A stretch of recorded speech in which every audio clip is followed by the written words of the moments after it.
Hi! ఈరోజు మనం ఒక చాలా స్పెషల్ సైంటిస్ట్ గురించే తెలుసుకోబోతున్నాం. ఆయన పేరు రిచర్డ్ ఫైన్మెన్. సైన్స్ అంటే భలే కష్టం అనుకుంటాం కదా, కానీ ఆ సైన్స్ని కూడా ఒక ఆటలా మార్చేసిన సూపర్ జీనియస్ ఆయన. అవును. ఎప్పుడైనా విన్నారా? సైన్స్ని ఒక ఆటలా, ఒక పజిల్లా చూసిన ఒక వ్యక్తి గురించి? పదండి, అలాంటి ఒక అద్భుతమైన మనిషి కథలోకి వెళ్ళిపోదాం. మరి ఇంతకీ ఎవ్రీ రిచర్డ్ ఫైన్మెన్? ఆయన్ని ఒక్క మాటలో చెప్పడం చాలా కష్టం, ఎందుకంటే ఆయన కేవలం ఒక గొప్ప సైంటిస్ట్ మాత్రమే కాదు, ఆయన ఒక అద్భుతమైన గురువు, ఇంకా చాలా సరదా మనిషి కూడా. ఆయనలో ఉన్న ఈ రకరకాల యాంగిల్స్ ఏంటో మనమిప్పుడు ఒక్కొక్కటిగా చూద్దాం. ముందుగా రిచర్డ్ ఫైన్మెన్ ఒక గొప్ప శాస్త్రవేత్త. మామూలు శాస్త్రవేత్త కాదు, ఏకంగా ఫిజిక్స్లో నోబెల్ ప్రైజ్ గెలుచుకున్నారంటే ఆలోచించండి. అంత పెద్ద మేధావి. అంతేకాదు, ఆయన ఒక సూపర్ టీచర్ కూడా. ఎంత కష్టమైన విషయాన్నైనా సరే మనలాంటి వాళ్లక్కూడా చాలా సింపుల్గా, ఈజీగా అర్థమయ్యేలా చెప్పడంలో ఆయనకాయనే సాటి. ఇప్పుడు ఆయనలో ఉన్న ఫన్ సైడ్ చూద్దాం. ఆయనకు కథలు చెప్పడం, బోంగో డ్రమ్స్ వాయించడం అంటే భలే ఇష్టం. దీన్ని బట్టి మనకేమర్థమవుతోంది? సైంటిస్టులు అంటే ఎప్పుడూ సీరియస్గా ఉండక్కర్లేదన్నమాట. వాళ్లు కూడా సరదాగా, క్రియేటివ్గా ఉంటారు. ఏ మాటలు ఫైన్మెన్ చెప్పినవే. దాని అర్థం ఏంటంటే, ఈ ప్రపంచాన్ని మనం నిజాయితీగా, ఓపికగా, ఇంకా ముఖ్యంగా ఆనందంగా చూస్తే చాలు, అది తప్పకుండా మనకర్థమవుతుంది. ఆయన దృష్టిలో ఈ విశ్వం ఒక పెద్ద, అందమైన పజిల్ లాంటిది. దాన్ని మనం సాల్వ్ చేస్తూ ఎంజాయ్ చేయాలంతే. విశ్వం ఒక పజిల్ అన్నాం కదా, ఆ పజిల్ పేరు, దాని రూల్సున్న పుస్తకం పేరే భౌతిక శాస్త్రం లేదా ఫిజిక్స్. ఫైన్మెన్కు ఇది చాలా ఇష్టమైన ఆట. పదండి, ఆ ఆటలోకి మనం కూడా వెళ్దాం.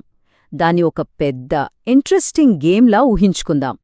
చాలా సింపుల్గా చెప్పాలంటే, ఫిజిక్స్ అనేది ఈ విశ్వం ఎలా పనిచేస్తుందో చెప్పే ఒక రూల్ బుక్. మనం గాల్లోకి విసిరే క్రికెట్ బాల్ నుంచి ఆకాశంలో మెరిసే నక్షత్రాల వరకు ప్రతిదీ ఎలా కదులుతుందో, ఎలా పనిచేస్తుందో ఈ రూల్ బుక్లో ఉంటుంది. కానీ ఫైన్మెన్ టైంలో ఆ రూల్ బుక్లో కొన్ని పేజీలు కొంచెం కన్ఫ్యూజింగ్గా ఉండేవి. ముఖ్యంగా కాంతి గురించి, ఇంకా మన కంటికి కూడా కనిపించని చిన్న చిన్న కణాల గురించున్న రూల్స్ సరిగ్గా పనిచేయట్లేదు. వాటిని ఉపయోగించి లెక్కలు చేస్తే ఏవో పిచ్చి పిచ్చి సమాధానాలొచ్చేవి. సరే, ఆ కన్ఫ్యూషన్ని క్లియర్ చేయడానికి చాలామంది సైంటిస్టులు ట్రై చేశారు. కానీ ఫైన్మెన్ వచ్చాక అసలు ఆ సమస్యను చూసే పద్ధతినే మార్చేశారు. అందరూ వెళ్తున్న దారిలో కాకుండా కంప్లీట్గా కొత్తగా, చాలా తెలివిగా ఆలోచించారు. అక్కడే ఉంది ఆయన స్పెషాలిటీ. ఆయన ఆలోచనల్లో ఒక దాని పేరు పాత్ ఇంటిగ్రల్. పేరు చూసి కంగారుపడొద్దు, విషయం చాలా సింపుల్. ఉదాహరణకు, మనం ఇంటి నుంచి స్కూల్కి వెళ్తున్నామనుకోండి. మామూలుగైతే ఒకే రోడ్డు మీదే వెళ్తాం కదా. కానీ అలా కాకుండా వెళ్లడానికి వీలున్న ప్రతి దారిలోంచి, అంటే గోడల మధ్యలోంచి, ఇళ్ల పైనుంచి, భూమి కిందనుంచి, అన్ని దారిలోంచి ఒకేసారి వెళ్లగలిగితే? వినడానికే చాలా వింతగా ఉంది కదా. కానీ ఫైన్మెన్ ఏమన్నారంటే, ఎలక్ట్రాన్ లాంటి చిన్న చిన్న కణాలు ఒకచోటు నుంచి ఇంకో చోటికి వెళ్లేటప్పుడు అచ్చం ఇలాగే సాధ్యమయ్యే అన్ని దారులోంచి ఒకేసారి ప్రయాణిస్తాయట.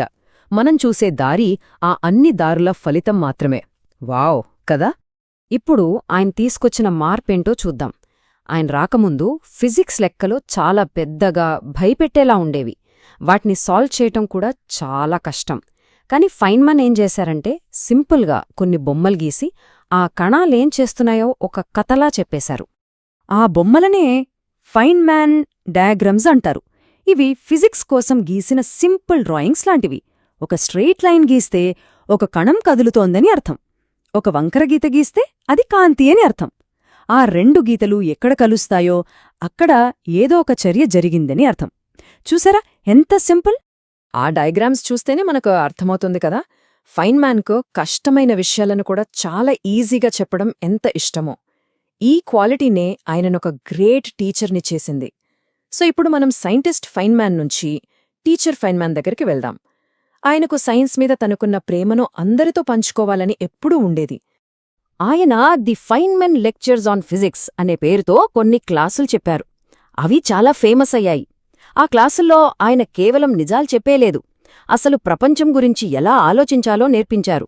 ఒక ఊయల ఎలా ఊగుతుందో చెబుతూనే దాని లోపల ఉన్న అణువుల దాకా వెళ్లేవారు. అన్నిటినీ కనెక్ట్ చేసి ఒక కథలా చెప్పేవారు. ఆ క్లాసులే తరువాత ప్రపంచవ్యాప్తంగా విద్యార్థులకు ఫేవరెట్ పుస్తకాలుగా మారాయి. ఆయన ముఖ్య ఉద్దేశ్యం ఒక్కటే, ఈ ప్రపంచం ఏదో వింతగా అర్థం కానట్టుగా ఉందని మనం ఫీలవ్వకూడదు. ఇది చాలా అందమైనది, మనం ఖచ్చితంగా అర్థం చేసుకోగలిగేది అని అందరికీ తెలియజేయడం. ప్రపంచాన్ని ఇంత క్లియర్గా, ఇంత అందంగా చూడగలిగిన వ్యక్తి ఊరికే ఉంటారా? ఫైన్మ్యాన్ కేవలం అప్పటి సైన్స్ గురించి ఆలోచించలేదు. ఆయన ఎప్పుడో రాబోయే ప్రపంచాన్ని కూడా ఊహించారు. ఆయన ఆలోచనలు ఫ్యూచర్ టెక్నాలజీకి పునాది రాళ్లులాంటివి. ఆలోచించండి, 1959వ సంవత్సరంలోనే, అంటే చాలా చాలా ఏళ్ల క్రితమే ఆయన భవిష్యత్తు గురించి ఆలోచించడం మొదలుపెట్టారు. ఆయన తన కాలం కన్నా ఎంతో ముందున్నారో కదా. ఒక ప్రసంగంలో ఆయన ఇలా అడిగారు, మనం అణువులంత చిన్న చిన్న యంత్రాలను తయారు చెయ్యగలమా? ప్రపంచంలోని అన్ని పుస్తకాలను ఒక చిన్న గుండుసూది తలమీద అమర్చగలమా?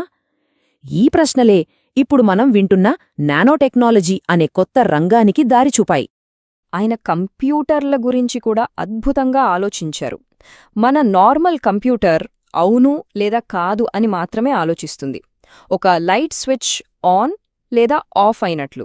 కాని ఫైన్మెన్ ఊహించిన క్వాంటం కంప్యూటర్ అవును, కాదు మరియు ఏమో చెప్పలేం అని మూడింటిని ఒకేసారి ఆలోచించగలదు. ఇంత గొప్ప వ్యక్తి గురించి విన్నాక మనం కూడా ఆయనలా ఆలోచించగలమా అని అనిపిస్తోంది గదా. తప్పకుండా ఆలోచించవచ్చు. ఫైన్మ్యాన్ నుండి మనం నేర్చుకుని మన జీవితంలో ఉపయోగించుకోగల కొన్ని మంచి పాఠాలేమిటో ఇప్పుడు చూద్దాం. ఫైన్మ్యాన్ లాగా ఆలోచించాలంటే ఏం చేయాలో ఇక్కడ కొన్ని సూచనలున్నాయి. మొదటగా 6 ఈజీ పీసెస్ లాంటి సులభమైన పుస్తకాలతో మొదలుపెట్టాలి. ఆయన లెక్చర్ల వీడియోలు చూస్తే సైన్స్ పట్ల ఆయనకున్న ఉత్సాహం మనకు వస్తుంది. ఎప్పుడు ఎందుకు అని ప్రశ్నించాలి.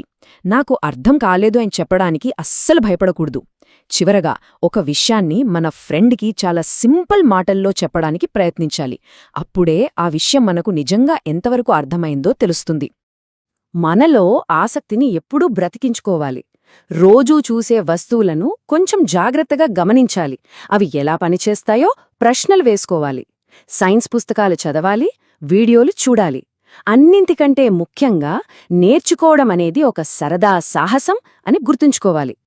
ఫైన్మెన్ లాగా ఆలోచిస్తే ఈ ప్రపంచం ఒక అద్భుతమైన ఆట స్థలంలా కనిపిస్తుంది. మరి ఈ ఆటలో మనం కనుగొనబోయే అద్భుతమైన విషయమేమిటి? ఆలోచించండి.